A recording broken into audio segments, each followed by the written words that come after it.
तो जय हिंद मेरे दोस्तों, स्वागत है आप सभी का हमारे इस YouTube चैनल जिसका नाम है सी रूपक मिगलानी। मेरे दोस्तों, मेरा नाम है रूपक मिगलानी और आज हम फिर से वापस आ चुके हैं एक और वीडियो के साथ, जहां पे हम बात करेंगे मेरे दोस्तों, कोई अगर व्यक्ति अपना धंधा बंद कर रहा है और he is permanently transferring his business assets without consideration, तो क्या उस पे जीएसटी की टैक्सेबिलिटी राइज होगी कि नहीं होगी? यही मुद्दा है मेरे दोस्तों आज का समझने का।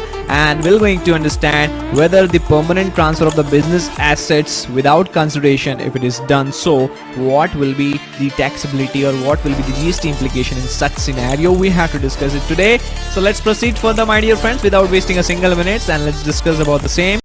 So friends, before we proceed further, let me tell you that Unacademy have come up with wonderful batch that is a Yoddha batch. Yes, my dear friends, this is one of the another Yoddha batch that is started from 22nd of December.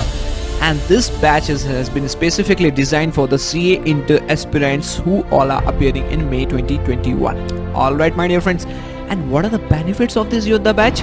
My dear friends, under this Yoddha batch you would be interacting with the top notch educators from all over India. Alright, followed by weekly quiz, concept testing, alright, and doubt clearing sessions. Alright, and whatever the problem or doubt you come across, you would be interacting with the top-notch educators and you would be solving in a real-time basis. Alright my dear friends, so get ready for this wonderful batch, and if you have not subscribed yet, you can subscribe to the plus subscription for availing this amazing benefits of Yoddha batch, and for availing the amazing discounts my dear friends, you can apply to the given below coupon code. Alright my dear friend, yes guys, alright. So friends, as you can see it in the slide, ठीक है, today will going to talk about the permanent transfer of business assets. ठीक है, ये अगर बिना consideration के होता है, then what will be the tax consequences if it happens without consideration. Alright, then what shall be the tax consequences of the same under the GST. So my dear friends, before that let's understand one thing, or let's have a quick recap of this thing ki bhai what is taxable event under GST. As far as taxable event under GST is concerned my dear friends, it is a supply. ठीक है, supply remains the taxable event. All right, and there are three essential elements to supply. ठीक है, what are those three essential elements? First of all, it has to be the goods or services. Secondly my dear friends, it has to be the business, there has to be the furtherance of a business. Alright, thirdly my dear friends, there has to be the consideration in the supply. If there is no consideration, there would not be any kind of a supply, right? But मेरे दोस्तों, मैंने आपको बताया कि आज हम discuss करने वाले कि परमानेंट ट्रांसफर कोई चीज हो रही है बिजनेस एसेट्स की बिना कंसिडरेशन की, तो उस पर टैक्सेबिलिटी कैसे अराइज होगी। मेरे दोस्तों, आप तो बोलेंगे सर आपने हमें बताया कि विदाउट कंसिडरेशन हो रही है ये चीजें, तो ये तो सप्लाई नहीं कहलाती, तो ये आप कैसी बात कर रहे हो? मेरे दोस्तों, हर एक चीज का अपवाद होता है, एक्सेप्शन होता है। ठीक है, अब मेरे दोस्तों एक्सेप्शन हमें पढ़ने होते हैं शेड्यूल 1 में, सेक्शन 7 में बात दी गई है सप्लाई की, उसके साथ ही साथ शेड्यूल 7 हमें देखना होता है, जहां पे मेरे दोस्तों कुछ ऐसी एक्टिविटीज जो कि बिना कंसिडरेशन की भी होगी तो भी वो सप्लाई कहलाएगी। इसका माना हम इसे कहते हैं डीम्ड सप्लाई। इसे हम कहते हैं deemed supply. What does it mean? there are certain activities which has been specified under schedule 1. Even if there is no consideration under that, in such scenario also those activities would be treated as a supply, and that is why it is known as deemed supply. All right, let's proceed further. So my dear friends, the very first point of this schedule 1 in itself is permanent transfer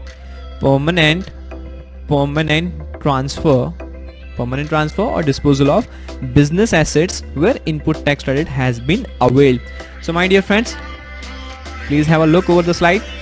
ठीक है, इसमें 3 essential elements निकल के आ गए। पहला कि भाई साहब परमानेंट ट्रांसफर हो रहा है किसका? बिजनेस एसेट्स का। तीसरा, ऐसे बिजनेस एसेट्स जिसपे आईटीसी अवेल किया गया हो। ऐसे बिजनेस एसेट्स अगर ट्रांसफर हो रहे हैं बिना कंसिडरेशन के, विदाउट कंसिडरेशन के, ठीक है, विदाउट कंसिडरेशन के अगर ये ऐसे एसेट्स ट्रांसफर हो रहे हैं तो मेरे दोस्तों ये क्या होंगे? ये डीम्ड सप्लाई कहलाएंगे और इन पे टैक्सेबिलिटी अराइज हो जाएगी। क्यों? क्योंकि मेरे दोस्तों सप्लाई ही तो टैक्सेबल इवेंट का एक जरिया होता है, जहां पे आप लायबिलिटी टू पे टैक्स अराइज होती है, जहां पे आप चार्ज लगाते हैं, जहां पे सरकार चार्ज क्रिएट करती है कि भाई साहब अब आपका दायित्व हो चुका है कि अब पे कर दो टैक्स। मतलब अब आपके ऊपर लायबिलिटी आ गई है, दायित्व आ चुका है कि भाई साहब पे करना पड़ेगा ही पड़ेगा, ठीक है। तो लेकिन दोस्तों सबसे इंपॉर्टेंट मुद्दे अगर मैं आपको कहना चाहूं तो दो निकल के आएंगे कि पहला एक परमानेंट ट्रांसफर है, दूसरा इनपुट टैक्स क्रेडिट अवेल किया है, तभी ये बिना कंसिडरेशन के अगर ट्रांसफर हो रहे हैं तभी ये डीम सप्लाई कहलाएंगे।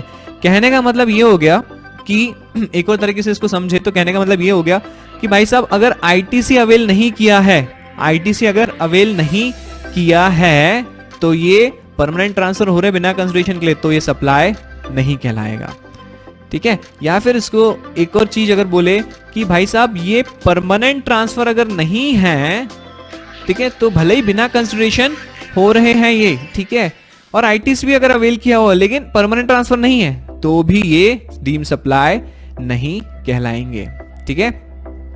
सीधे तरीके से समझना है तो ये सीधा, उल्टे तरीके से समझना है तो ये चीज मेरे दोस्तों, दो चीज हमें समझनी होगी। आईटीसी और परमानेंट ट्रांसफर का मुख्य तौर पे इस पे फोकस किया गया है, ठीक है। आइए समझते हैं एग्जांपल्स के जरिए, कुछ मैं केसेस लेने की कोशिश करूंगा, डिफरेंट केसेस, ठीक है, on the basis of which we will going to understand. Alright मेरे दोस्तों, ये राजू है, राजू के कुछ business assets Raju permanently transfer कर रहा है कैटरीना लिमिटेड को, ठीक है। अब मेरे दोस्तों राजू जो था ये इश्क में पागल हो गया था कैटरीना के साथ, और कैटरीना लिमिटेड को ये विदाउट कंसिडरेशन सारी चीजें दे रहा है। मेरे दोस्तों इश्क का पहला सिम्टम यही होता है कि इंसान अपनी सारी चीजें लुटवा देता है। कोई बात नहीं, I am really sorry for the Raju. मेरे दोस्तों राजू बिजनेस एसेट्स ट्रांसफर कर रहा है without consideration to Katrina Limited. अब मेरे दोस्तों राजू इस पे इन सब पे आईटीसी लेना भूल गया था। He missed taking the ITC, availing the ITC as per section 16, ठीक है, ये आईटीसी लेना भूल गया। तो मुझे बताओ कि क्या ऐसे बिजनेस एसेट्स जो आईटीसी जिस पे राजू नहीं ले पाया है और ये ट्रांसफर हो रहे हैं किसको, बिना कंसिडरेशन के, कैटरीना लिमिटेड को, तो क्या ये डीम सप्लाई कहलाएंगे? ये डीम सप्लाई नहीं कहलाएंगे। क्यों नहीं कहलाएंगे? क्योंकि इस पे आईटीसी नहीं लिया गया है मेरे दोस्तों, ठीक है, इस पे आईटीसी नहीं लिया गया है। और हमारी दो कंडीशन में से एक कंडीशन जरूरी ये थी कि भाई साहब ऐसे बिजनेस एसेट्स की बात हो रही है जिस पे आईटीसी हैज बीन अवेल्ड। चलिए दूसरा केस लेते हैं वापस से मेरे दोस्तों, Raju, case 2, Raju he is transferring the business assets to Katrina Limited, ठीक है, कैटरीना लिमिटेड को वो बिजनेस एसेट्स ट्रांसफर कर रहा है, ठीक है। अब मेरे दोस्तों एक सेक्शन 16 होता है जो कि आपकी एलिजिबिलिटी और कंडीशंस की बात करता है फॉर अवेलिंग द आईटीसी। मतलब आपको अगर आईटीसी लेना है तो आपको सेक्शन 16 से रूबरू होना पड़ेगा और ठीक उसी प्रकार सारी चीजें करनी पड़ेगी जैसे 16 में दी हुई है। और इसके मुख्य सेक्शन है section 16 subsection 1, subsection 2, 3 and 4। Alright, और इसमें से एक सेक्शन निकल के आता है मेरे दोस्तों section 16 subsection 4। Alright my dear friends, जो कि बात करता है टाइम लिमिट के बारे में मेरे दोस्तों।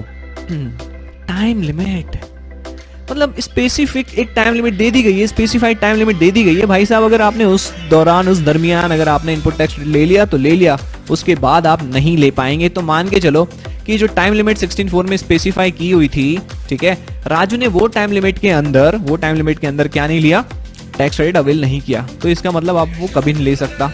यही बात 16(4) में ली गई है।